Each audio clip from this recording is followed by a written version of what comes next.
It's January 26th, 1987. You've just gotten off of school and there's only one thing you can think about. A new game.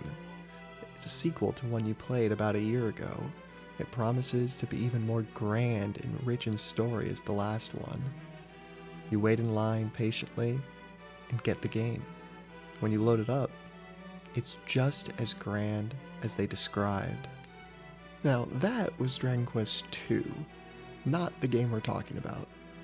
You see, Dragon Quest aimed to reinvent the genre, so it actually planned its creation of its sequel during the development time of the original. Final Fantasy had no intention of doing any of that.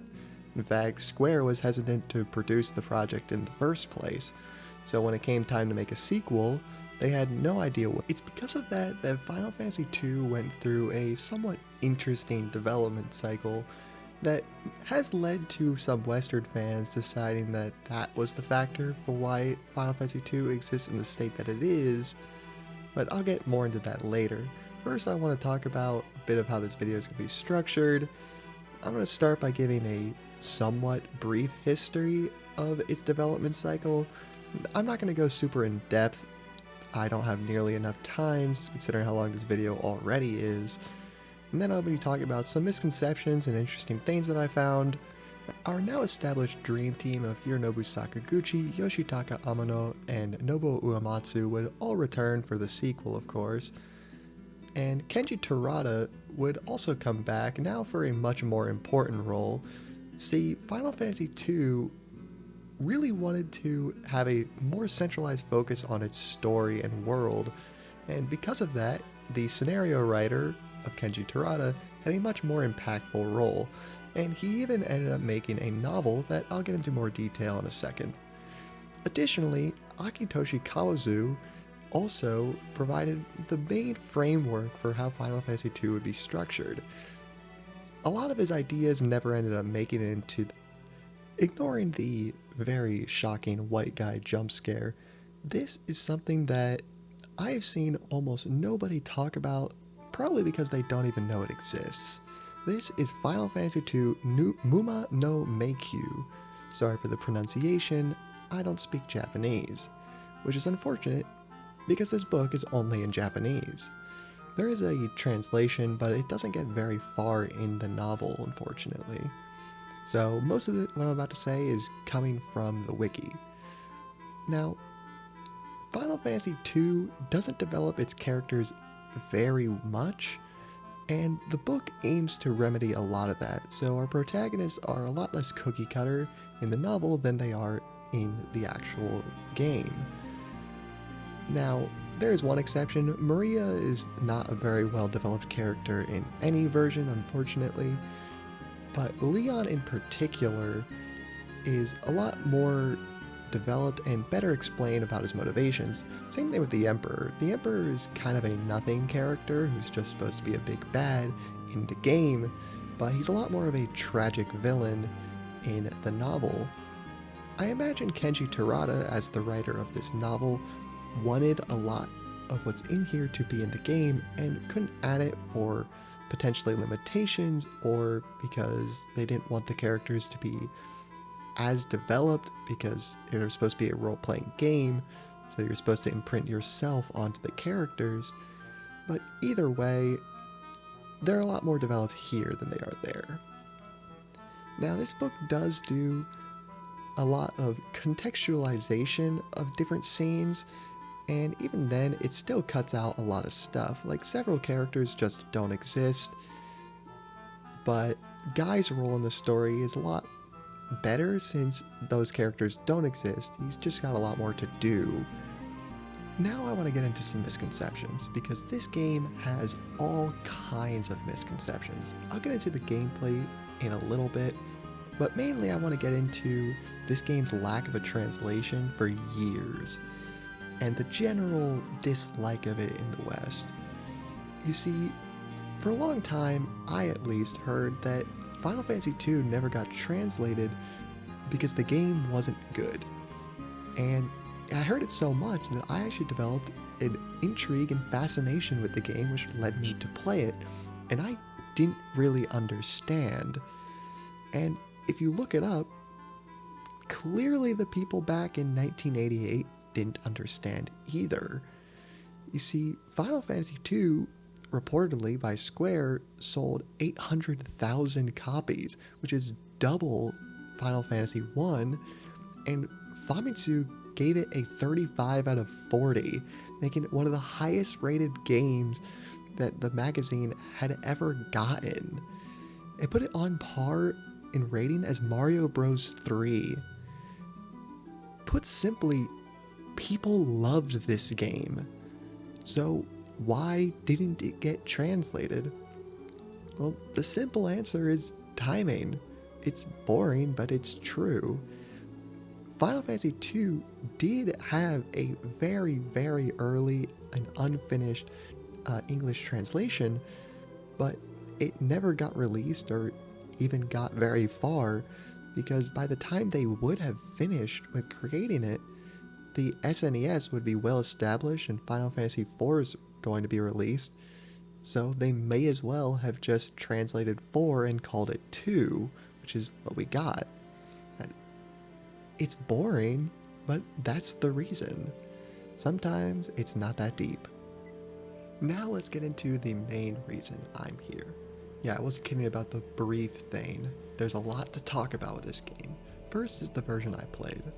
I played the PSP version just like with Final Fantasy I. This is because, partially, it's got this FMV cutscene. It also has a bonus dungeon that's not present in this video, and it highlights the main point of concern that Western fans have with the game. You see, Final Fantasy II has problems. Every game does. And every subsequent version of its release has tried to remedy those issues, none more than this version. The game doesn't have bosses, this version adds extra bosses. The game has an extreme difficulty spike, this game remedies it. This version of Final Fantasy II remedies a lot of it, and it doesn't do it quite as good as the Pixel Remaster does, which just gives you a nice simple toggle to make the game piss easy, but it does have some nice visuals that the Pixel Remaster, I just don't think it looks that good.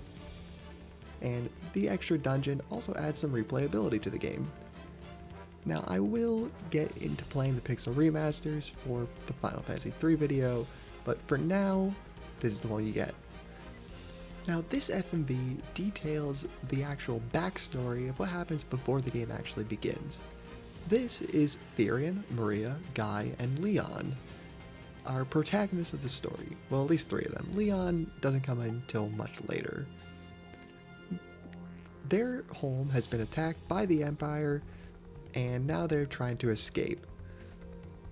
Just after this scene is the start of the game. It's pretty cool that we actually get to see what happens, but their character designs outside of the Emperor, which is somewhat on theme, is not like the concept art or how they look in game at all, which is a little bit annoying. It's also a little bit questionable if this scene actually details what actually happened, but it's cool either way. After this, however, we get the title card.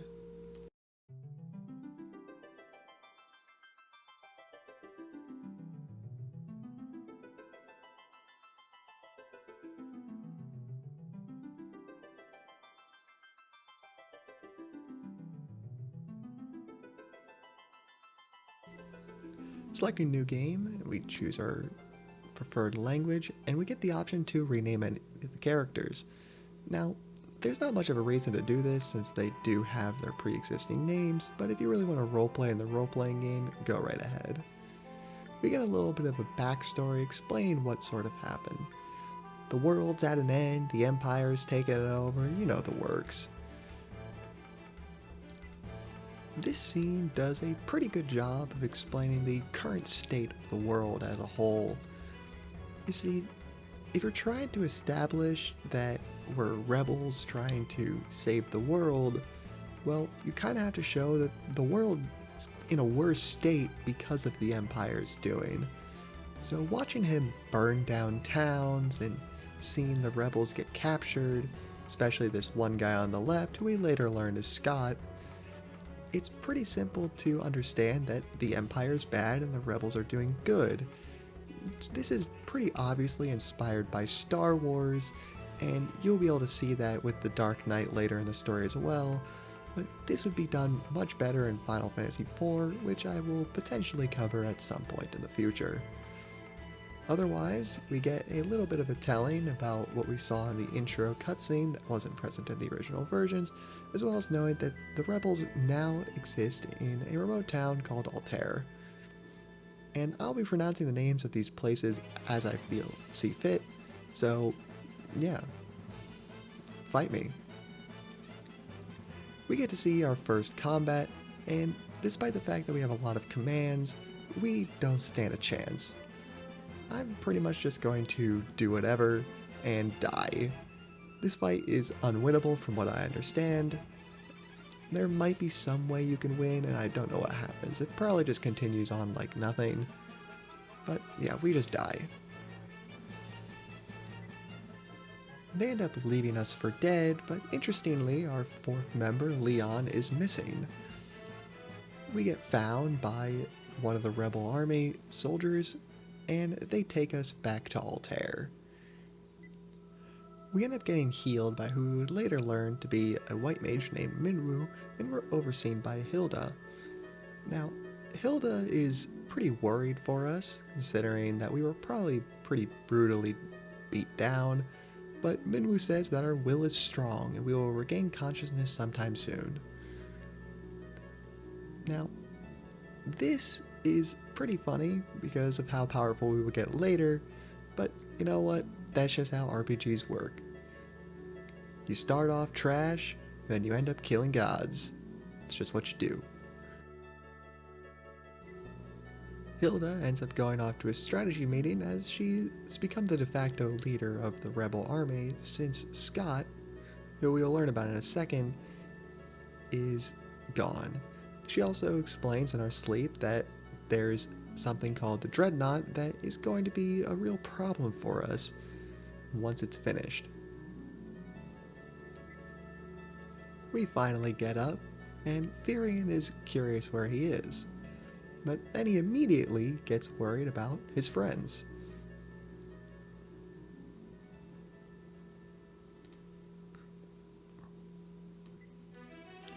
We finally wake up to meet the party members that we'll be with for most of the game.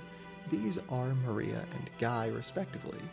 Maria was worried that we were dead, and Firion, well, he doesn't really pay it much mind. Mostly just is happy that we're alive. Questions where Leon is, and Guy reveals that the princess saved them, but Leon was missing. And Firion, again, doesn't really pay it much mind. He's pretty confident that he's okay. Now, I'm going to talk about our protagonists. First is Firion, the main character of the story. He was originally just a piece of lore, but he was upgraded to main character, and there's not much to him. He's extremely basic, he just hates the Empire and wants to save the world. The extended material and Dissidia make him a bit more interesting, and he's somewhat weak to women, like myself, but otherwise, he's extremely basic.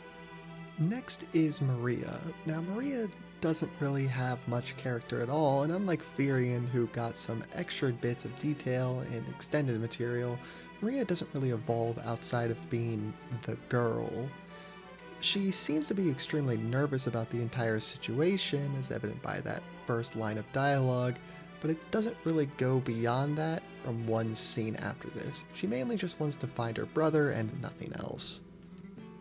Last is Guy. Guy is usually characterized as a gentle giant, but he's not exactly gentle. He's definitely killed lots of monsters and the Emperor, so I don't know about that.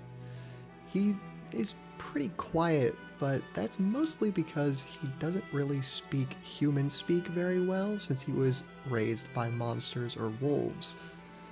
So really, he's just trusting his friends to make the right decisions and calls for him. We enter the room that I assume is the war room, to meet Princess Hilda and Minwu.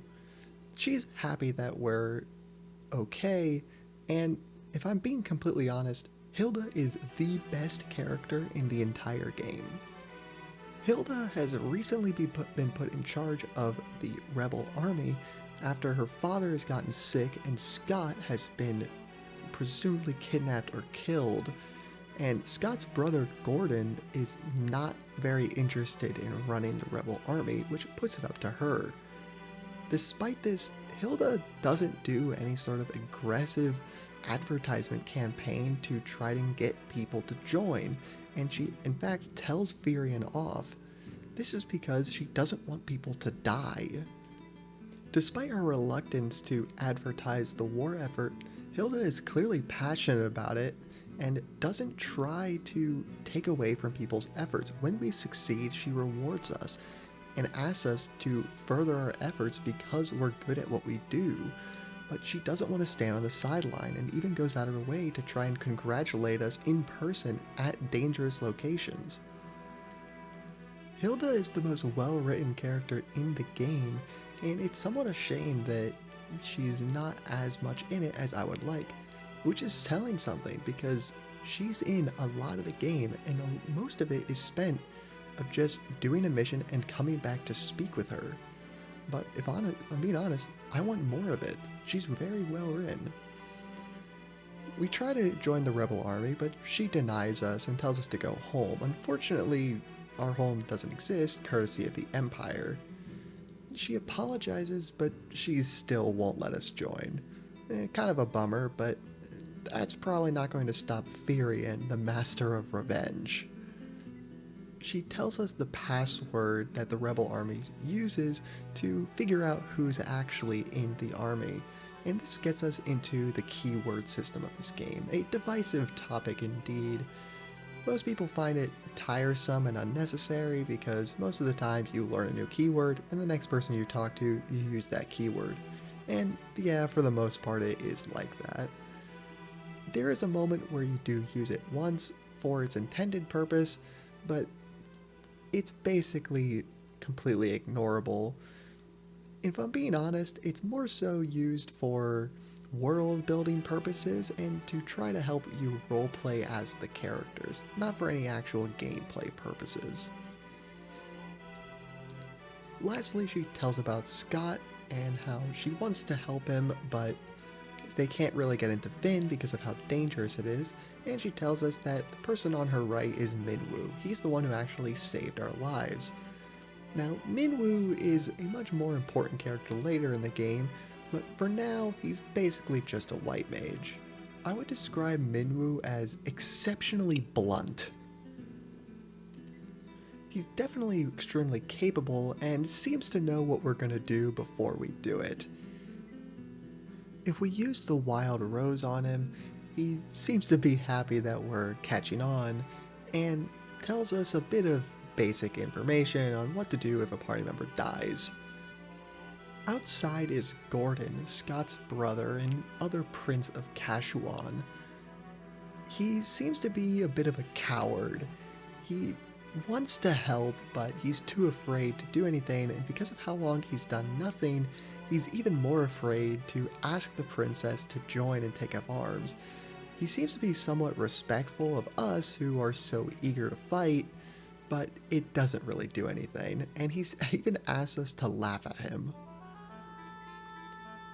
Finally, we can get into the gameplay properly. Final Fantasy II uses an interesting level up system. If you use a skill, that skill will improve if you use it enough. It sounds pretty simple.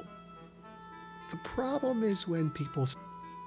If you hear advice on what to do in Final Fantasy II to make your time easier, the most common advice you will hear is attack your party members. This is such bad advice, it borderlines on self-sabotage. Final Fantasy II has no experience. This means that the only way to gain HP is to lose HP.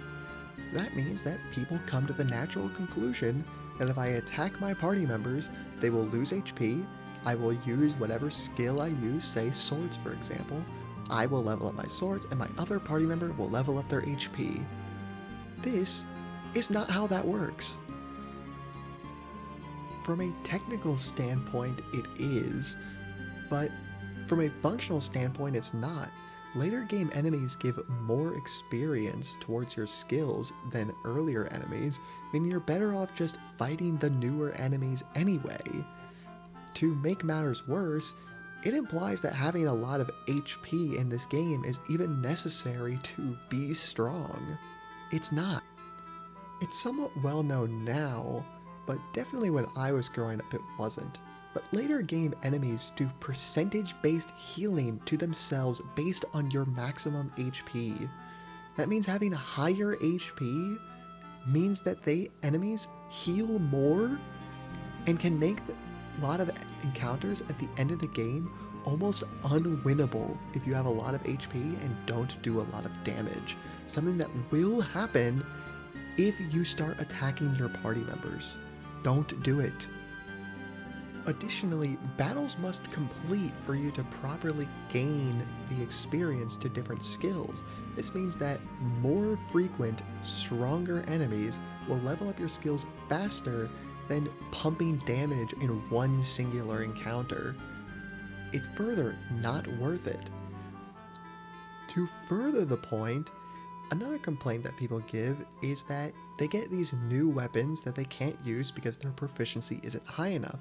But this, again, isn't as big of an issue as people make it out to be. You see, later game enemies give more experience. So, if you pick up a new weapon and use it against later enemies, you can power level new equipment stats really easily. Is it a perfect system? No, absolutely not. The bigger issue is just that the system is not that much different from modern Souls games that get praised for their quality, and then this game gets berated for its lack of.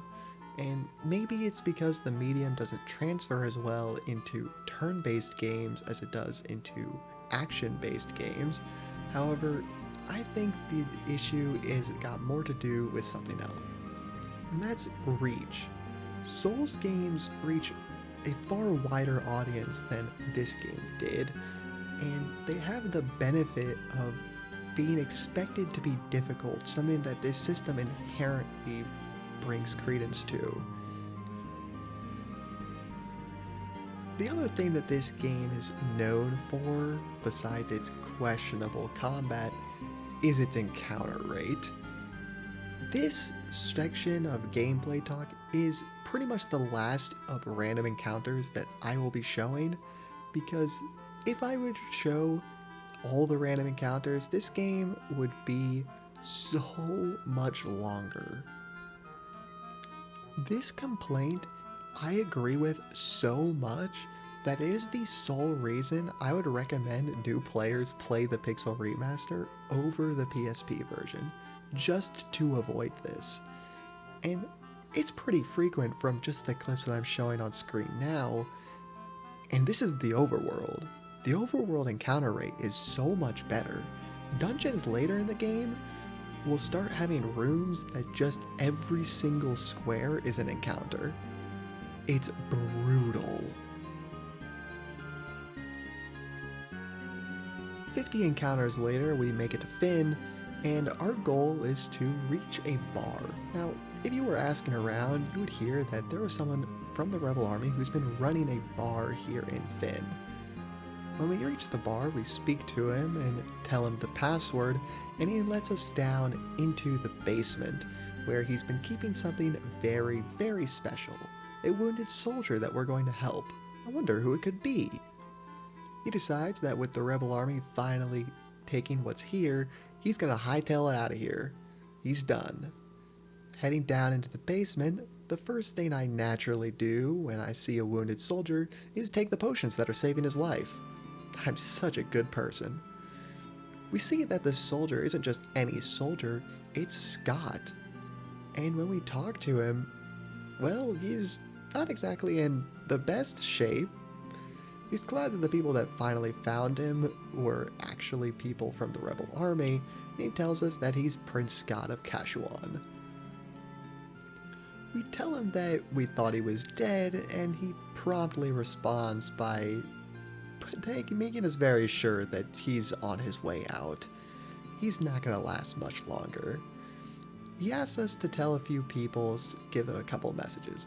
He wants his brother Gordon to have some more faith in himself, and he wants to tell the king that the reason why Finn fell so easily is because Count Borghen betrayed them and is now a general in the army. Well, that's unfortunate. He finally wants us to tell Hilda that he loves her, but decides that that's probably a bad idea since a dying man's confession would probably just make her even more sad. Maria then asks him if he's ever met Leon, if he knows where he is, but Scott has no idea. Finally, he gives us his ring. This will be a sign that we actually met him, and he wants us to put it to good use. I don't know what we'll use for it besides telling everyone that he's dead, but it is what it is. And finally, he turns into sparkles and dies. I like to imagine that Scott doesn't actually die in this exact circumstance. He probably dies sometime after we leave when the army finds him, which is far more brutal, but it's likely what happened. About 70 encounters later, we make it back to Hilda. This is where we can also use items. We show her the ring, and she immediately recognizes it as Scott's ring. She questions if he's alive, but we make it very clear that he was dying. She asks if he says anything, and to somewhat Furion's most interesting piece of development, he doesn't tell her. We offer to give it to her, but she asks us to keep it since it's a sign for men of courage. She then gets very excited because we were able to infiltrate Finn and asks us to go out and find something for her. You see, the Empire isn't just winning because they have more soldiers or an army of monsters, they're winning because they have a control over the metal Mithril. Mithril is extremely strong, and we don't have any of it. So we're gonna have to go out and go find some. It's living in a place called Salamand, and we're gonna have to take Minwu with us to get it. We were supposed to have already gotten the Mithril from someone in Salamand called Joseph, but Mr. Joestar hasn't been heard from since. He's potentially dead. We go talk to Minwu, and he says that he's gonna join us, and he gives us his canoe. Hooray! At this point, you can also go and talk to Gordon and try to give him Scott's ring. After all, it probably belongs to him, but Gordon doesn't feel like he deserves it and lets us keep it. It's pretty interesting that this is an optional piece of dialogue that we can have, but it's somewhat understandable that Gordon is not really in the mood. We can also go talk to the king to get a bit more information on Scott and Hilda's relationship. Scott was supposed to have proposed to Hilda, but Hilda never gave him an answer, and they went out to war. But now Hilda will never be able to give him an answer since he's dead. 150 encounters later, and we make it to Salamand where we meet Joseph. Joseph is, well, to put it bluntly, is a very boring character. There's not much to him. He cares a lot about Salamand and his family, but that's about it. We give him the password, and he pretty obviously can tell that we're here for the princess and our lack of Mithril. When we ask him about the Mithril, he tells us that he hasn't found any, probably because people from Salamand are currently being used as slaves in Semet Fall. He says that he'll continue to look for the Mithril if we go and save the people who are being enslaved. After making it to Semet Falls, it takes about 10 steps before we get an encounter. About 100 encounters later, we make it to the bottom of the dungeon, where we get to meet Paul. Now, Paul is a character that lasts this story for quite a while and ends up being pretty important for something very late into the game. He is a thief. A definite kleptomaniac. He was here in search of some mithril, but managed to get himself captured, which is pretty funny. We end up releasing everybody, and Paul says that he's going to take everyone out of here with him. Hooray! Thank you, Paul. Paul is a very boring character, I think. He should be more interesting than he is, but it's kind of out of character that he would even get captured here in the first place. Even further down, we get to meet a sergeant who's protecting the mithril. Now, this is our first boss battle of the game. It's not too difficult because Minwu can pretty much cover our entire white magic repertoire, so it's basically just up to our party members to dish out the damage. You can make most encounters extremely easy if you just equip 2 shields on your characters and then pump them full of powerful magic. This will make them extremely capable and evasive. Also, equipping light armor will make them further evasive, so yeah, keep at that. We return to Altair to speak with Princess Hilda. She informs us that the Dark Knight who's been overseeing the construction of the Dreadnought is busy thanks to our theft of the mithril. It seems to have stirred up a lot of conflict within the Empire, which is good. Now, there's a man on the inside who knows the location of how we can actually reach the Dreadnought, and she wants us to destroy it. The fastest way to reach Bafsk is through Cid's airship service. Cid is a somewhat neutral figure in this game, and he will become a reoccurring character throughout Final Fantasy franchise moving forward. Cid hates the Dreadnought as a concept. He's more of a motion of the ocean kind of guy. He thinks that the Dreadnought is an oversized piece of junk.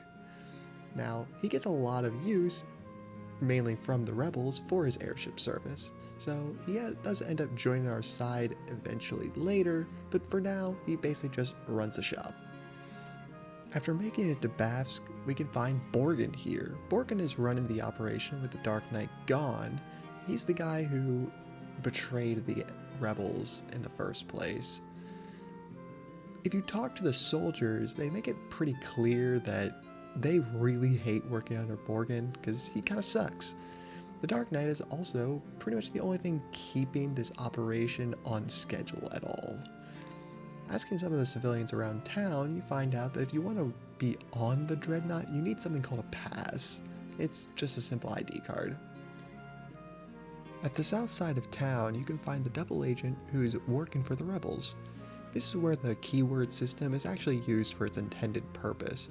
You're supposed to talk to this guy and give him the Wild Rose password.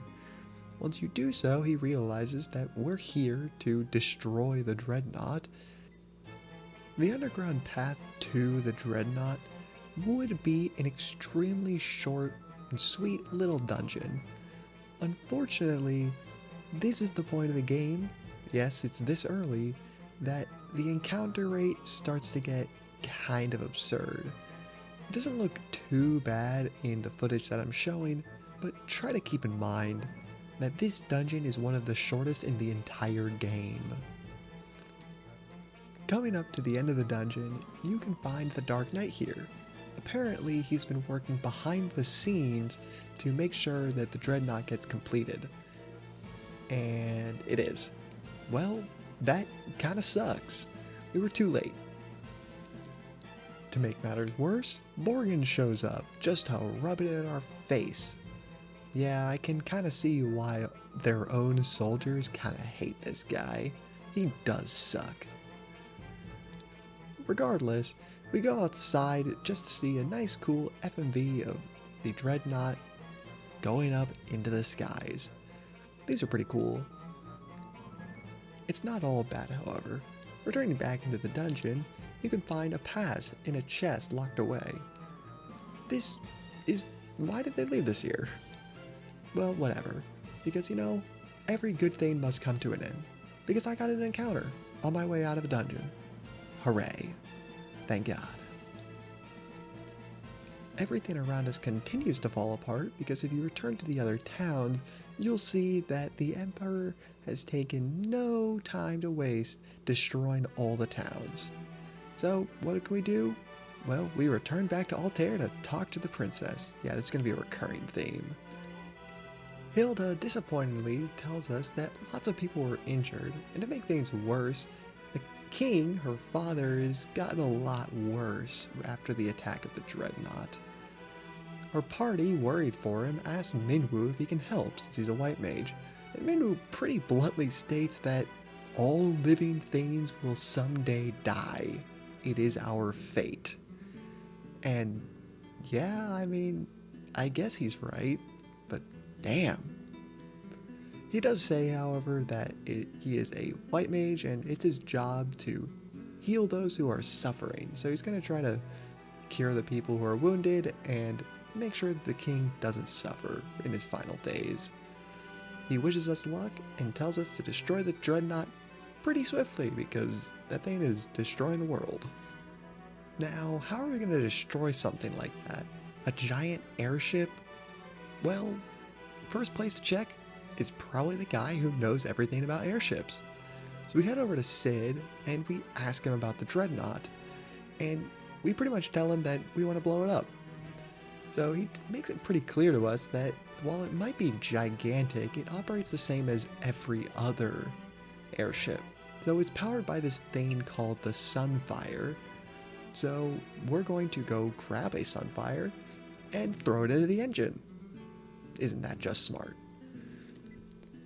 Returning to Hilda, we ask her about the Sunfire, and she tells us that the Sunfire is the crest of Kashuan, and it's held inside of Kashuan Keep. Scott and Gordon were the princes of Kashuan, so we should go ask Gordon, since, well, Scott kind of died. Unfortunately, Gordon kind of went missing after the Dreadnought's attack, so we're gonna have to go to Kashuan by ourselves. There's still a problem though. The Sunfire is, well, a giant piece of fire. So we need some way to store the Sunfire before we throw it into the engine to go all nuclear.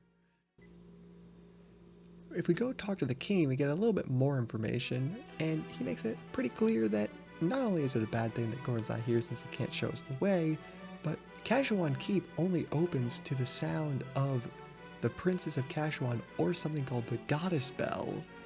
So if we're going to go get the Sunfire, we also have to go get the Goddess Bell. The Goddess Bell is held inside of the Snowy Peaks. Unfortunately, the Snowy Peaks aren't exactly traversable, but thankfully there is someone who does know how to traverse them. And that's Joseph. So we're going to have to go back to Salaman, talk to Joseph, and get him to help us. We make our way over to Salaman and speak to Joseph, and Joseph thanks us for saving his daughter Nellie and all the people from the mines. He also feels extremely guilty that he wasn't able to help us because he felt his hands were tied after Borghen threatened Nellie's life. If we're going to cross the snowy plains, we're going to need a snow machine. The snowcraft is inside the mine, so we're going to have to go on a little fetch quest. Joseph joins us and we grab the snowcraft from the mines. We make our way up and into the snowfields. And hey, look at that, isn't that adorable? There are about 4 billion encounters here if you want to do that, but there's actually something pretty interesting. If you put in a special code, you can actually get some really overpowered weapons if you do a special minigame while as a frog. There's not much point to this existing unless you want a bunch of overpowered gear, but feel free. It's finally Guy's turn to be a character, and yeah, Guy speak beaver. So since he was raised by monsters, he can actually speak to them, like he's speaking English, or whatever they speak in the Final Fantasy II world. The beavers tell us that there's a secret passage to the right of the wall with the bell in it. Pretty simple. Go grab the bell. Heading into the hole in the wall, and well, yeah, it wouldn't be that easy. Of course there'd be a boss. Well, second boss, second verse, same as the first. Pretty much, load your people up with magic and shields, and they will become demons that can't die. Joseph pretty much just punches with unarmed attacks, which are pretty effective actually. So use them, heal up, make sure you don't die, This thing is actually very physically bulky, so magic will be even more powerful than it is normally. Early on in the game, things can be difficult because money is scarce, but later on, money is extremely abundant. The goddess bell just hangs on the wall, ready for us to pick it up. Now this section for me was actually somewhat dangerous because Firion died. Thankfully, however, there's not too much to go through after this, and the game gives us a nice shortcut out of the dungeon, so it's pretty forgiving. Once we make it to the very beginning of the dungeon, we get a nice little surprise. Would you look at that? It's Borghen. I restore myself up a little bit because like I said, I was pretty weak and my physical attackers were put with darkness. But if I'm being honest, I way overestimated Borghen's abilities. This guy is an absolute joke. He basically just calls us losers and asks us to fight. Now, this footage is not sped up. This is just how fast he dies.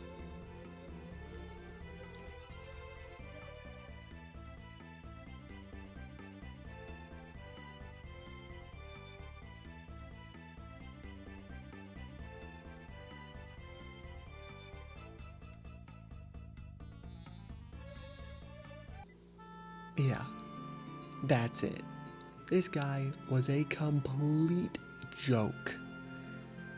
Unfortunately, Borghen doesn't want to go down as easily in the cutscene as he does inside the battle, so he gives us a little bit of a parting gift and throws a giant boulder at us like Indiana Jones. Unfortunately for us, boulders are very threatening at the beginning of the game. Not so much when you can kill gods, but for now, it sucks. Joseph decides to grab the boulder and tells us to get out. We insist that we help him, but he insists that we get out of here. Joseph wishes us the best. Hopefully, we can save the world. And then the boulder crushes him. We approach his body, and it is abundantly clear that he's dead. Wow. He wasn't with us for very long, was he? But of course I got an encounter, so the moment was ruined. Yep, this one's for you. Once you get out on the world map, you can really start to feel just how somber this overworld music is. Unfortunately, I got an encounter, so, I couldn't listen to it. You go back to tell Joseph's family that he's dead, and, well, honestly, they kind of take it pretty well. I, however, do not care. We got shit to do. The Empire isn't going to stop just because one man died. We make our way back to Hilda and tell her that Joseph died. And, well, that's just too bad. But we got the bell, so it's not all bad. All that's left to do now is take the bell over to Kashuan Keep, so that way we can actually go grab the Sunfire. We make it to Kashuan Keep, and we can see the Sunfire burning brightly at the center of it all. Now, the keep is actually pretty destroyed, which, I guess it makes sense considering the state of the world, but I feel like it would be in better condition. Either way, we use the Goddess Bell, and it lets us into the keep. The moment we get inside, though, well, it's Gordon. You see, Gordon wanted to help. He was just too afraid to do anything. After the destruction of all the cities in Altair, he finally mustered up the courage to actually go and get the Sunfire and do something. Right now he's in the keep looking for the torch that can actually hold the fire itself, but he's been too frightened to go beyond the entrance. We tell him that we're going to help him as long as he shows us the way, but Gordon doesn't know the way. Well, that's just too bad. Heading through the entire dungeon, yeah, I skipped it all, we see that the torch is being guarded by a piece of fire, and oh, what happened to me? Yeah, this dungeon kind of beat the crap out of me, and the boss, unfortunately, isn't that weak. You can see that Firion is doing a whopping 1 damage, but thankfully, Guy hits like a truck. Maria has 0 MP, so she's completely worthless. So, yeah, this boss, yeah, it kinda sucks. This is the first real difficulty spike of the game, and there won't be another one for quite a while. Either way, grab the torch, and take solace knowing that the hardest part of the game, in my opinion, is over and done with. Don't forget to actually pick up the Sunfire on your way out, because if you forgot it, yeah, you'd probably want to stub your toe against a wall. Thankfully, I didn't forget, so with Sunfire acquired, I can finally go out and destroy the Dreadnought. Unfortunately, when I get outside, well, look, it's an airship, getting chased by the Dreadnought. Yeah, see, Princess Hilda wanted to congratulate us in person the moment that we got the Sunfire. Unfortunately, Cid's airship got attacked with her on it by the Dreadnought in the middle of the sky. And well, maybe Cid was wrong. Maybe the size of the boat might matter a little bit more than the motion of the ocean. Because he just gets grabbed by a claw and, yeah, I'm gonna be honest, this is kind of embarrassing. Heading to the northern part of the map, you can actually find the Dreadnought parked. Well, isn't that neat? We can actually use the pass that we got here on this soldier in order to be allowed access into the Dreadnought. The Dreadnought as a dungeon can be pretty tough, but if you made it through Kashuan, you're probably going to be fine. It's not too hard, the encounter rate is high though. Before you can actually make it through the dungeon properly though, you do have to rescue Hilda and Cid. Hilda thanks us, and she does feel really bad that she ended up having to get saved by us when she intended to just be there to congratulate us. Cid also thanks us and says that he's gonna go hightail it the hell out of here. Thankfully, you can leave the dungeon without much fanfare and make it back to Altair. When we get there, we find that the king is on his way out. The king has a couple of requests for the Giga Chad playmakers of our group. He tells Gordon that he's gotten stronger and he wants Gordon to lead the army. He tells Minwu that it's about time that something extremely vague and powerful needs to be unsealed, something called Ultima. If you've played Final Fantasy, especially the newer entries, you would know that Ultima is the most powerful magic pretty consistently in every game, and it originates from this one. Ultima is the most powerful spell in this game. However, if you've played this game, you probably thought it was pretty weak and underwhelming. That's because Ultima scales its damage based on how many things you've mastered, so it's not really useful for normal playthroughs. He tells Firion to go find the Dragoons, who are supposed to have been wiped out, but he fundamentally doesn't believe it. So he wants us to go to Dice to find the Dragoons and the Wyverns to stop the Empire. If you try and talk to the princess, she's acting really weird. She's just laughing. Yeah. No thank you. Either way, we've got a job to do. So we go grab a ship to head for Dice, and we find this sailor who just so happens to be heading that direction. Well, now isn't that convenient? Maria doesn't seem very convinced and thinks it's a trap, but Firion, well, he doesn't really care. It's a boat. It probably floats, so it's good enough for him. His person's name is Lila. Well, they have a character icon, so they're probably going to be a party member. We can trust them, right? What's the worst that could happen? Well, a boss battle, that's what. Also a couple encounters. Regardless, Lila pretty much calls us idiots for trusting pirates, but if I'm being honest, these guys kind of suck. They're supposed to be a boss, or at least a mini-boss, but they go down in just a couple of hits. they're not too threatening at all. Pretty much just blast whatever magic or physical attacks they have and they go down. Lila's impressed at our ability to fight and decides to join us. This is likely because the Empire is causing just as much problems for her as it is for the rest of us.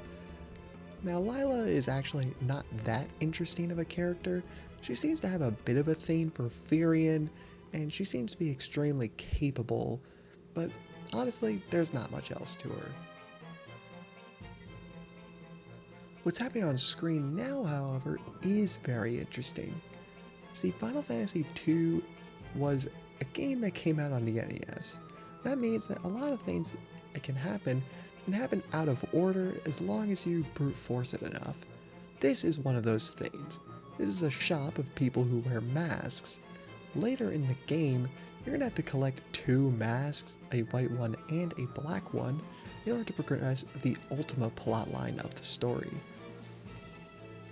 Unfortunately, I did it now. See, this area should be more dangerous, but because that you can access the boat early on, a lot of the areas you can access aren't that much more dangerous than they perhaps should be for the point of the story that they're accessible. But for our purposes, it's actually just a time save.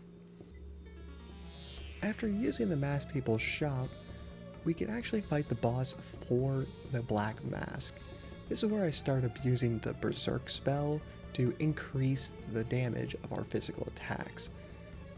In later games, Berserk will force you to do physical attacks, but in this game it's just a stat increase.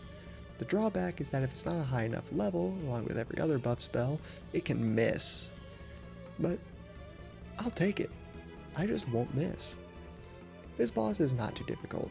Basically just punch it with your unarmed striker, in my case Guy, and have everyone else cast some kind of magic. Having most of your party members with some kind of a buffing magic will make the game significantly easier. Your usual go-tos from other games will be very useful here as well.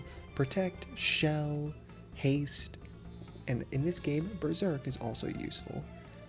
But a sleeper pick for every Final Fantasy game, and this game is no exception, is the Blink spell. This will make you evade an attack guaranteed, and you'll also see me doing something here as well. More difficult encounters will give you more experience towards different skills, and the main thing that I want to level up is my MP, so I basically just dump all my MP at the end of encounters that I'm guaranteed to win. Either way, we're able to open the chest and obtain the Black Mask, something that our party members would have no idea that it's something they need, but we got it. Hooray. Let's actually go back to Deist now. Upon reaching Deist, we see a child. This gives us a bit of hope that the Dragoons are actually alive. Yeah, we quickly realize that the Dragoons are all gone. In fact, everyone from Deist except for this mother and her child are the only ones left. To make things worse, there's only one Wyvern left as well. And to make things even worse, because our day just can't get any worse, we can't even speak to it. Without a pendant that allows us to know the language, we can't talk to it. The Dragoons could have, but, well, we've already established that they're all gone. Well, this sucks. There is some good news, however. I skip over it, but we do end up getting an egg. A wyvern egg. The last one. So we have to go to a cave up north of Deist to put the egg in a life spring, so that way it can hatch into a new wyvern. So maybe they could repopulate. I don't know how they would with only one, but either way, naturally, there is a boss blocking the way, a Chimera. And just like I established in the previous bosses, it's not very hard. Just buff, blink, berserk, protect, shell, cast spells, and hit him with physical attacks. Equip shields, that way you can evade. There's not much to it. The only major difference in strategy moving forward is that I equip low level armor, so that way I have even more evasion, since evasion is very, very strong. Returning back to Dice, we come to deliver the good news. Oh, yeah, the last wyvern is gone. It really is just that egg left. Well, let's see what they have to say. We speak to the mother and her child, and we quickly come to find out that the wyverns meant a little bit more to the people of Dice than just being cool dragons. She's extremely beside herself with the disappearance of the last one. And the child, well, yeah, he seems pretty sad too, but, we don't have time for that. Naturally, we have to go back to the rebel army to get shit done. So, we come to talk to Gordon, and yeah, remember Hilda was acting weird? Well, now we have to go do something about that. You just can't get a break in this game, can you? Well, anyway, let's go speak to Hilda. Upon reaching Hilda, we, get an interesting scene. Well, let's just say me and Firion aren't so different. Hilda invites Firion to stay in her room by themselves. Yeah, the implication of this scene is very obvious, and it'd be interesting to see what Square would do with this scene if Final Fantasy II ever got remade akin to 7 Remake. I don't know what they would do since this scene is extremely explicit, but either way, Firion doesn't exactly hesitate since he's weak to women as I described before, but she turns out to be a Lamia queen. Lila busts in since she was eavesdropping on us, and we have a boss. The first thing you immediately notice, as I did, is that the boss music is different. It's kind of noticeable because the boss music of Final Fantasy II is actually really, really underwhelming, which is a shame because there's a lot of really great tracks in this game, some of the best in the entire franchise, but the normal boss music, well, it's kind of buns. Either way, the boss goes about as well as you would expect, since every boss in this game pretty much just crumbles into dust without any difficulty. So the Lamia Queen goes down, and Firion, well, somewhat embarrassed, asked Lila how much she saw. And, well, this is where we get the first glimpse of Lila being interested in Firion. It doesn't exactly go anywhere, and there's only like 3 lines about it in the first place, but there's bad news. Well, the queen is gone. She's been a Lamia this whole time. The Emperor is holding a tournament with her as the prize or something. It's not exactly clear, but we know for 100% certainty that this is a trap. We don't really care. We're going to go tear them apart anyway. But Gordon comes to join us, and Lila goes to control the army. I don't know how she's qualified for that, or why we just let her do it, but I guess she's been with the most powerful teenagers this planet has ever seen, so it doesn't matter. Either way, we head up north to see where the Colosseum is, and we get our first glimpse of the Emperor. And yeah, his design is really cool. He looks very elegant and imposing at the same time. He tells us that the princess goes to the winner, but, well, it's not much of a tournament. This is more of a cell game style tournament where everyone is going to jump you. The first opponent we have to fight, and the only one, is a behemoth. Hooray. These enemies are usually really powerful across the entire franchise, but it's a boss. And you know what that means? I'm going to cast Berserk. I'm going to cast Protect. I'm going to cast Blink. And my team is instantaneously unkillable. That's right.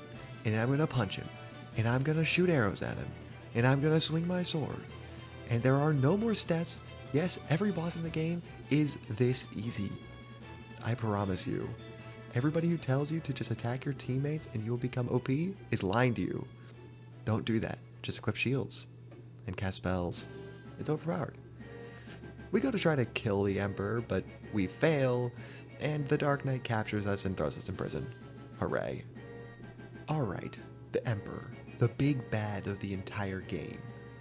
There's actually quite a bit to talk about the Emperor if you go into extended material, but inside of Final Fantasy II, there is almost nothing. He is basically just a bare bones villain who is the leaderhead of an overarching centralized issue of the entire world. There's not much really to talk about him specifically. When you hear other videos of people talking about this game, they'll comment on how his design is potentially based on villains from a specific movie, which I'm not going to get into. I'll let you look that up for yourself if you're curious. Or how the Emperor does exceptionally bad things in extended material like Dissidia. In the novel, the Emperor is a more tragic villain. He comes from a line of his family, and they are cursed by a specific object that makes the Satan corrupt them and make them evil. He's not necessarily evil himself.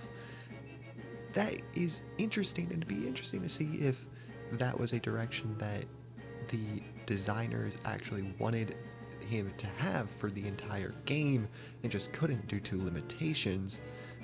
And I think it's much better done here than it is later in Final Fantasy VI, but I'll get into that at some point in the future. Either way, let us continue with the actual story. Within the dungeon before we leave, we have to find Hilda, and as soon as we do, after a brief interaction, Gordon tells us that he's going to escort her out. I don't know why we don't just escort everyone out together, but either way, they leave. And now it's time for us to leave. There's not actually a boss at the end of the dungeon, probably because there was a boss at the start of it. But, 30,000 encounters later, and we can finally leave. There's nothing really to do, but there is a very, very important plot that's about to happen right now. We are going to take our home back. There's a rebel camp just outside of Fynn. The plan is simple. The army is going to surround the city and the castle while we storm right down the middle and take out their leader. Well, it's somewhat fitting, I suppose, that we're going to do all the work, considering we've been doing all the work this whole time. But I think the implication is that the army is doing more to help than just us. But either way, I don't really care.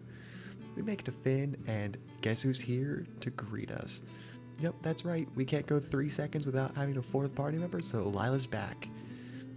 And this dungeon is not a dungeon, because the layout is exactly the same as a castle. In dungeon crawlers like Shin Megami Tensei, oftentimes they'll do some shady magic to make the normal environment turn into a dungeon, but that doesn't exist here, so you can just walk up the center and 40,000 encounters later and you can fight the boss. This guy, Gotos, whatever his name is, he is about as threatening as every other boss in the game.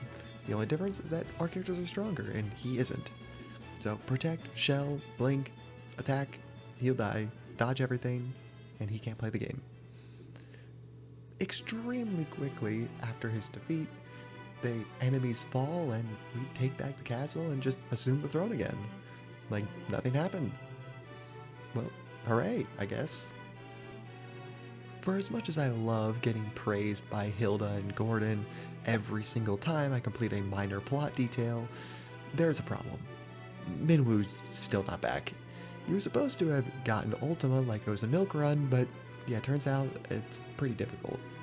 It's unclear about the timescale of this game as a whole, but presumably this game takes place over the course of several years, or at the very least several months, so Minwu having been gone this long without any word is somewhat concerning. We have to go to Mysidia, the land of the mages, to actually figure out how to get Ultima. There's some special words you need and some secret masks, but we kind of already got one of the masks, and well, yeah, I basically just skipped over all this. I don't know if I forgot to record it or if I just cut it out on accident. It's been too long. But yeah, don't expect me to actually show you how to do this. In fact, a lot of the end game gets cut out here because I wanted to show what the game is about and have you guys figure it out for yourself. But either way, let's go get one more mask and the Ultima Tome. After a bit of puzzle solving, you can find a hole in the wall in the castle and make it to a basement sort of dungeon. Now, this dungeon is not that noteworthy, and I cut the entire thing out, but there's approximately 50,000 encounters. But at the end of the dungeon, you can find the white mask. This would be the first mask you collect if you weren't like me and found it when you went to Diced.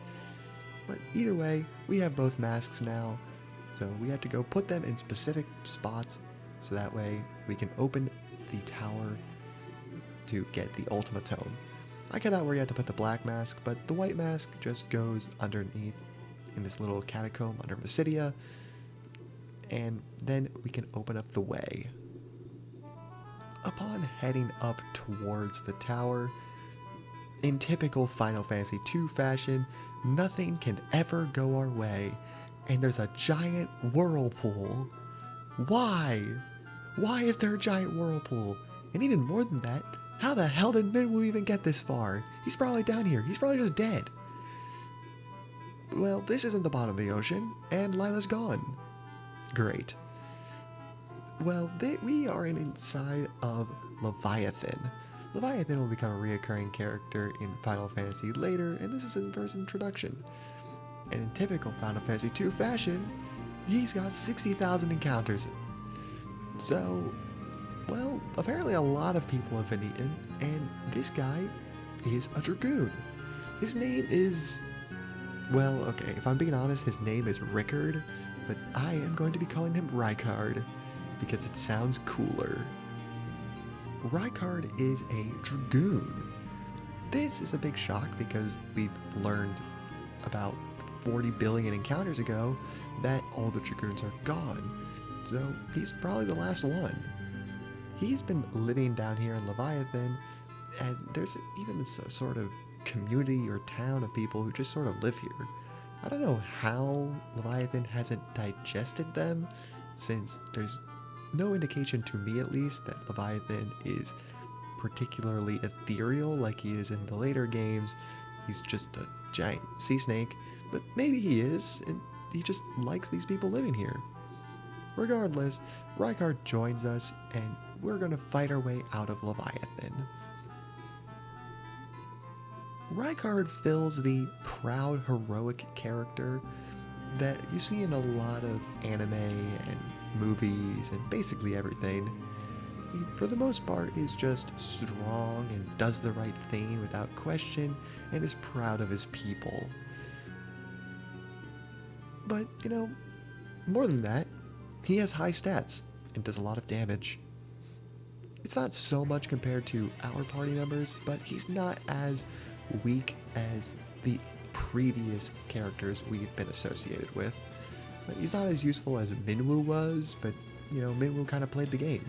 He had weak equipment and magic, which is the most powerful thing you can be doing in Final Fantasy II. Naturally, after 60 billion encounters, approximately, you get to fight the worm at the front of Leviathan. I don't know if we're taking out his worms in his teeth and he just lets us out for that, or if we're supposed to be fighting Leviathan himself. It's not exactly clear, but either way, we make it to the tower, show the staff to the front door that I definitely remember to put into the video, and we can enter the tower. And this tower is the best dungeon in the game. The Mysidian Tower, first, has the best music in the entire game, and I will fight anyone on it. It's so good. Please just listen to it for a second.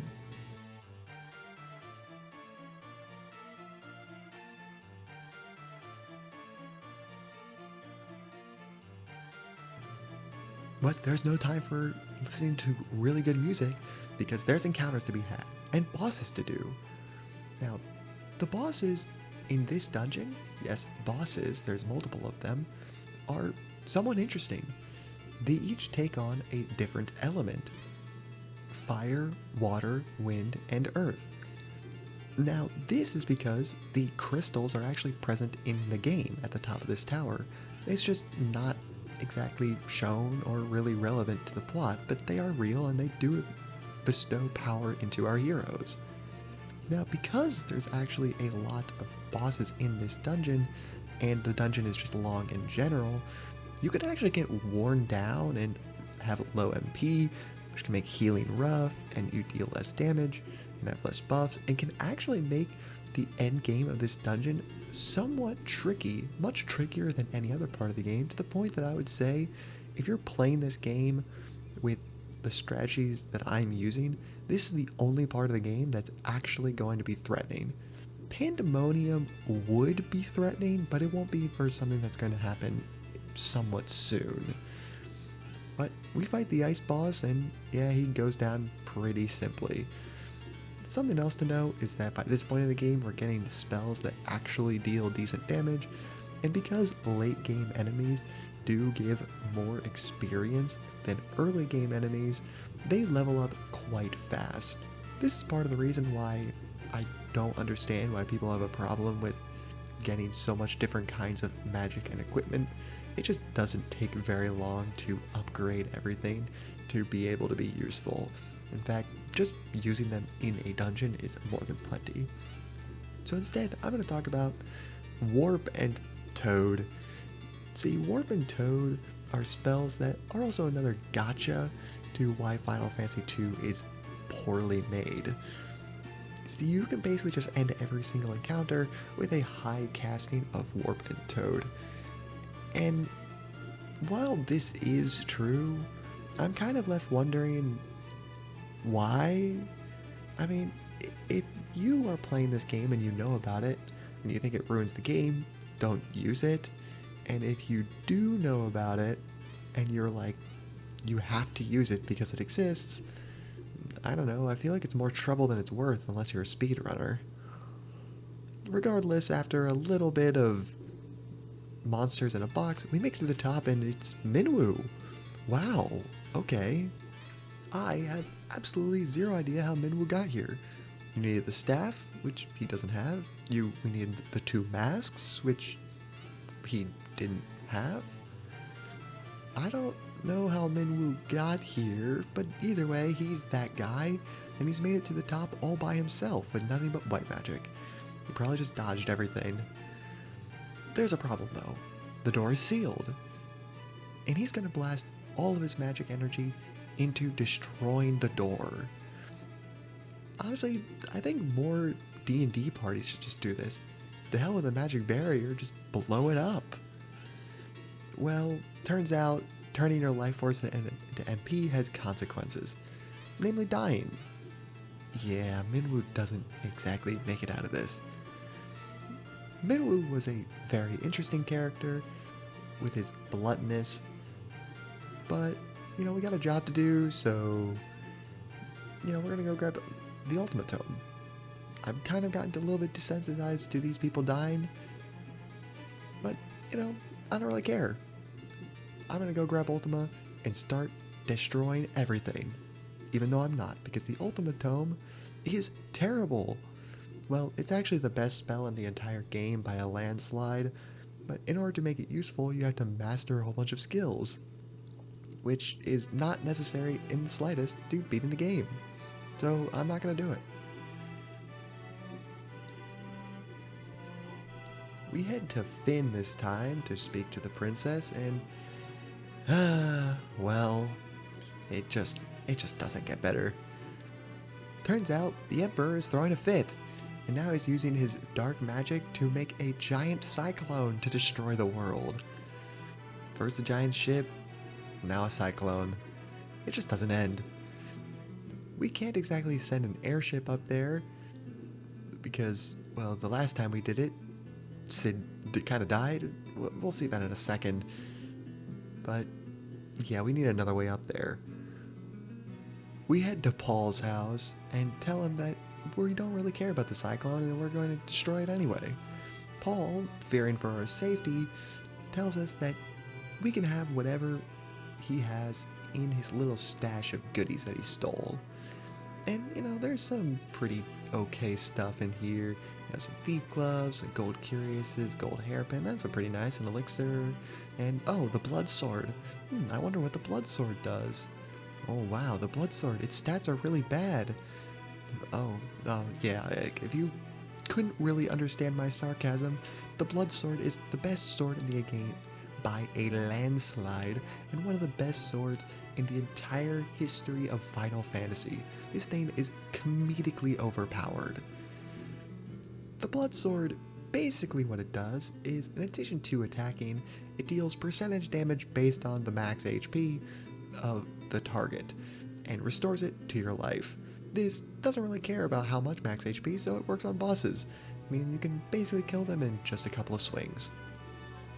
Either way, we go back to DICE to show that the Dragoons aren't all gone, and it appears that Rykard and this woman seem to have known each other, and he reveals the name of the kid. It's Kain.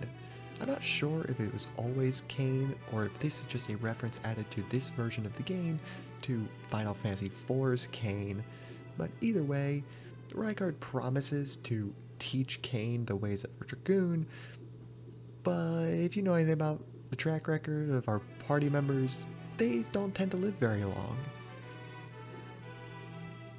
Returning to Fynn, we come to find that the people here used to call the wyverns by reflecting the light of the pendant onto a mirror somewhere in the castle. So we're gonna have to go wander the castle to go and find this mirror. Pretty quickly we find the mirror and reflect the light of the pendant into the mirror to call the last wyvern. This last wyvern is the one that we put into the live stream way earlier. It wasn't that long ago in the video, but in gameplay wise, this would have been quite a while ago. Now, this is probably one of the biggest reveals that Final Fantasy II takes place over the course of at the least a few months since just this sequence, but more likely at least a few years. The wyvern reveals itself within the mirror, and it comes down from the sky. Wow, look at how elegant it is. I can't wait for its first day on the job to be flying into a giant cyclone that can destroy the world. I feel so sorry for you, my long-lost child. But I don't really care about his first day on the job, because our first day on the job was invading enemy territories for nothing but a stupid-ass ring. So, he can suck it. We fly up the castle, and in this version get a pretty dope cinematic of the baby wyvern flying up the cyclone, and we find that there is a floating castle inside of it equipped with searchlights. Now, this dungeon would be so sick in a 7 Remake style remake.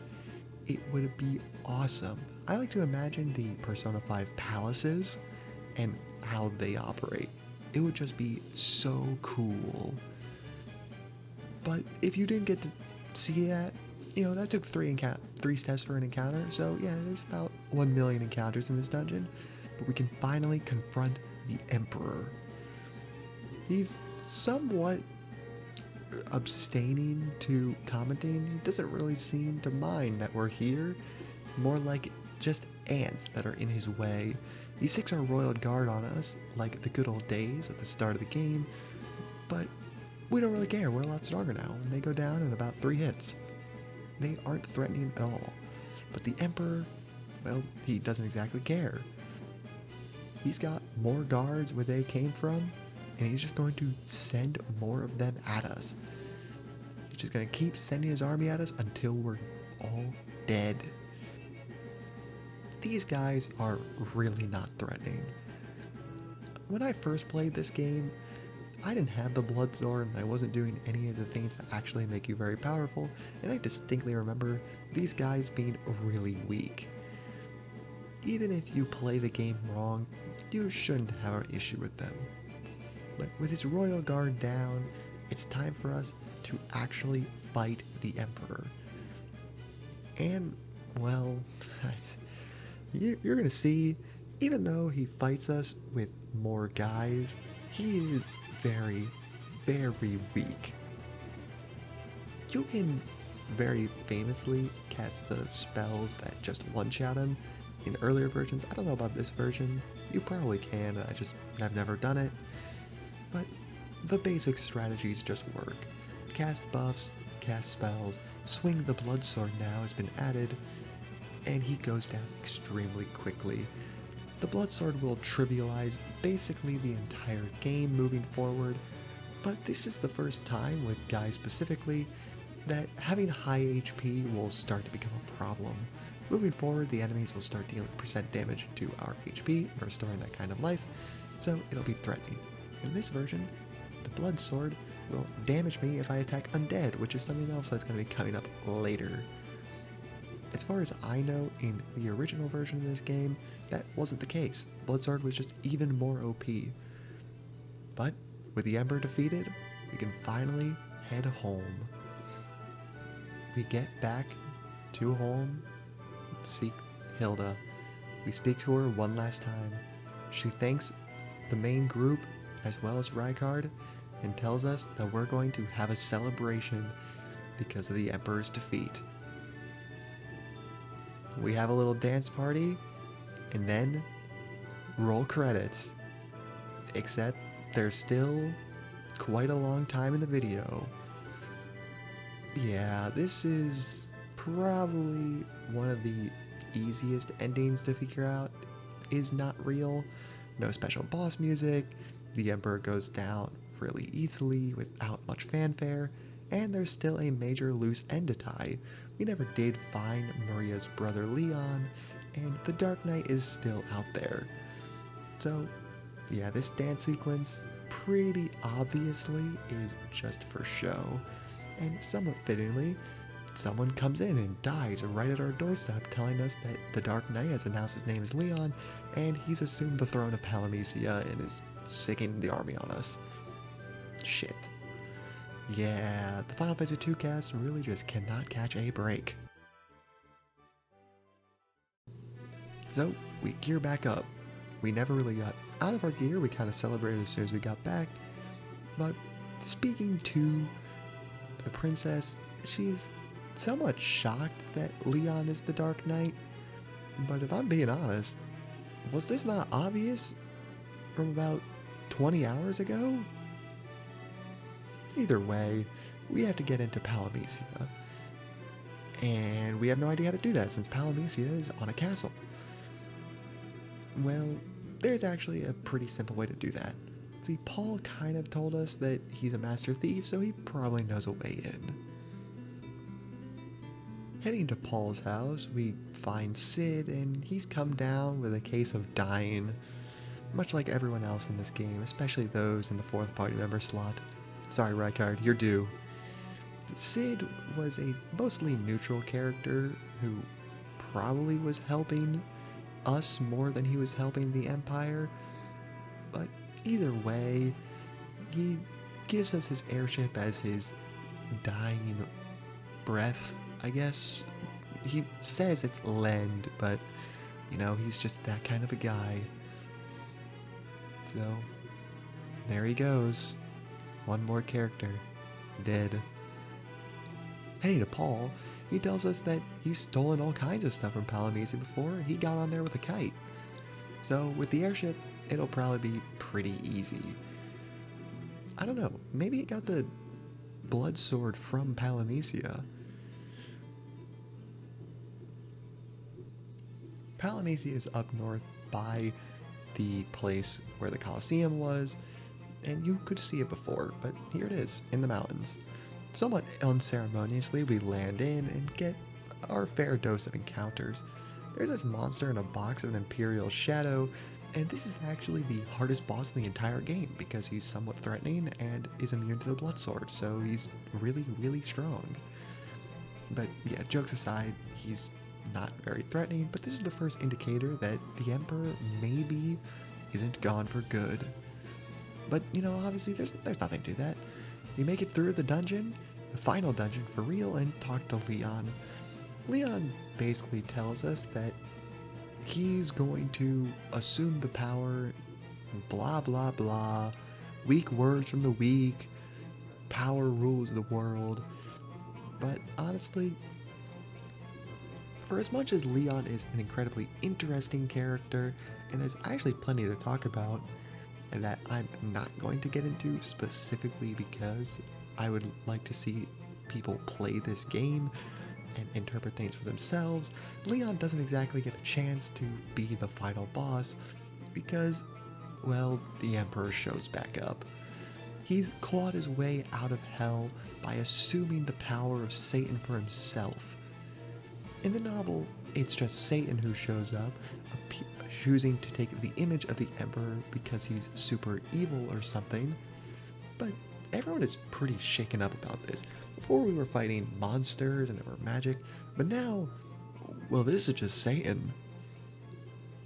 Yeah, so he's pretty scary looking, and we have to get out of here before he destroys the entire place. Rykard basically does the "get back everyone, you have to escape and I'll sacrifice myself so you can." Yeah, it's extremely predictable, and, well, yeah, he's a fourth party member who isn't named Leon, so he's gotta die. That's just the way it works. I'm shocked Lila gets to live. In all seriousness, though, the characters dying in this game were exceptionally novel for the time, and I think are handled pretty well. Even the characters that had little to no personality were pretty well done in how they were handled when they did die. And I think more games should actually look towards Final Fantasy II and how to respectfully handle the death of a character, especially with the limitations that it had on the NES. We do get to see this cool cinematic of the Emperor raising Castle Pandemonium from hell itself through his old kingdom of Palamecia into the mortal world. And just saying that is so absolutely hard. But it's also really bad news for us because we can't just fly in anymore since it exists in this sort of weird state of being hell and not being hell, and I guess the door is below ground. Hilda is somewhat shocked to see Leon, who's no longer sporting his Dark Knight fit, and we basically just tell her that Leon being a evil dictator of sorts doesn't really mean anything since hell itself is now just on Earth. Hell on Earth, dare I say. And he's going to destroy the world, so it doesn't really matter if someone wants to rule it, since he can't do that if it's all gone. Though we ask to work together and defeat the Emperor as a team, as a family, just like old times. Wow, isn't that so cool? Yeah, it's definitely really cringe. Not to get too deep into Leon the character, since I do think he's extremely interesting and people should look into it by themselves and form their own thoughts, Leon is a far more troubled character in the novel than he is in the game. In the game, he kind of just wants power, and some people assume he was corrupted by the Emperor, but I'm not so sure that he was. But I'll leave that up to you guys to play the game and think of it for themselves. We do, however, have to go to a very short dungeon with plenty of cringe elements to make it to the actual dungeon we're here, Castle Pandemonium. And oh my god, yeah, I was kind of exaggerating with Mysidia, since Castle Pandemonium is that awesome. And I'm skipping this whole dungeon because it is exceptional and everybody should play it. It's so good. But there are about 4 billion encounters, so be prepared for that. But now, we're finally here. We restore everyone's HP, and it's time to fight the final boss. I know I skipped over a lot of the end of the game, but I really do want people to watch the video and play Final Fantasy II. But here we go. He stands there impressed at our ability to go through hell, and he calls himself the Master of Hell. And we fight the real final boss, nothing after this. And the Emperor, if you play this game wrong, and by that I mean power level HP by targeting your allies and attacking them with damage to boost their stats, will be very difficult. The Emperor, much like the random encounters in Pandemonium, can restore his HP by attacking you, and it does percentage damage based on your max HP. Meaning if you don't have powerful damage to compensate and have high HP, the Emperor is simply going to restore all of his life on your high HP stat, making this boss really, really hard if you played incorrectly up to this point. That would make it a really difficult challenge and make it very cool. But if you played this game correctly, quote unquote, yeah, you can just see that the Blood Sword is doing 7,000 damage and restoring for that much life and makes the game basically unlosable. The Blood Sword absolutely ruins this game. It makes the endgame absolutely trivial against anything that isn't undead. If the Emperor was undead, then he would just be a really difficult boss, but otherwise, yeah, he's pretty underwhelming. The Emperor does have a really cool attack, Starfall, but yeah, you could see that it's just not very threatening. Much like every other boss in the game, it goes down the same way every other boss goes down. Use Protect, Shell, Haste, Berserk, Blink, and then attack him with damage. Use the Blood Sword to restore your HP and cast spells, and use your infinite money to use your items, and you can't die. After defeating the Emperor, he starts blowing up and fades away back to hell with you.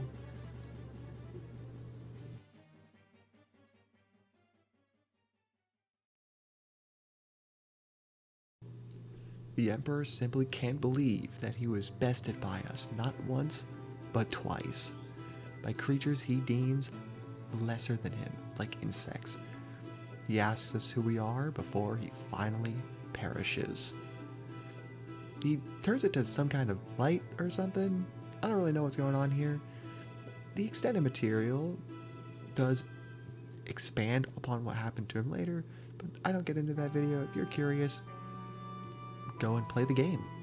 Like I said, go play the game. Leon goes off to the side while Hilda and Gordon thank us for our defeat of the Emperor. Each of the associated characters with party members, dead or not, come by to say something to us. Gordon tells us that he's going to use the combined power of Kashuan and Finn to rebuild the world, and thanks us for everything we've done, including, but not limited to, taking away his cowardice. Paul somewhat comedically berates us because now he doesn't have anyone who he can steal from, and his kleptomania just has to go somewhere. Yeah, it's probably going to be towards Finn and Kashuan, who are trying to rebuild the world, but whatever. Lila is happy for us and says she's pegged us wrong, and somewhat obviously says to Firion that she'll be glad to be his second pick if things with Maria don't work out. Then, well, this girl exists. Yeah, if you don't remember Nellie, she is the daughter of Joseph, and she just tells us that she's going to be like some secretary or something. Yeah, this one, I don't really know why they included this other than just her connection to Joseph. And then, finally, we get our boy. Leon is the obvious elephant in the room regarding this whole fixing the world thing. Guy appears to be happy that the world is saved, and Maria's happy that we can live in peace again. But Firion, well, he's not exactly convinced. Leon isn't either, and he says that he's just going to go leave. Maria wants him to stay, and specifically wants Firion to stop him, but Firion doesn't. He thinks that they've been through a lot, and that now he's just too different from them. This isn't goodbye, but until we meet again. And with that, Final Fantasy II comes to an end. We look back at the friends we've lost, and we look towards a brighter future. This is only the beginning. To me, anybody who says that Final Fantasy II is a bad game is kind of self-reporting that they have been influenced by the internet and word of mouth more than their own opinions and actually playing the game. Final Fantasy II has been hurt more than any other Final Fantasy, I think, from misinformation. And it's really a shame, because there's a lot to love about this game more than any other Final Fantasy, I think. It's really, really well written for the limitations of the system that they had, and every version has tried to remedy the problems associated with it for the people who had these issues despite them not actually being real. As far as whether I wanted to continue to play the game every time I picked it up, I would say I did. In fact, I kind of want to replay the game just for shits and giggles after I'm finished editing this video, because I truly do think it's that good. I find picking up Final Fantasy II to replay it more enjoyable than a lot of the other entries. Now, partially that's because I find its level up system interesting, and the other games like Final Fantasy VII's more heavy focus on story makes them more difficult to play unless you're there exclusively for the gameplay. But I think a lot of the complaints people have towards this game are extremely unwarranted, and I find it pretty well replayable, especially with going for higher upgrades or the super boss dungeons or various other things. I would really highly recommend playing this game.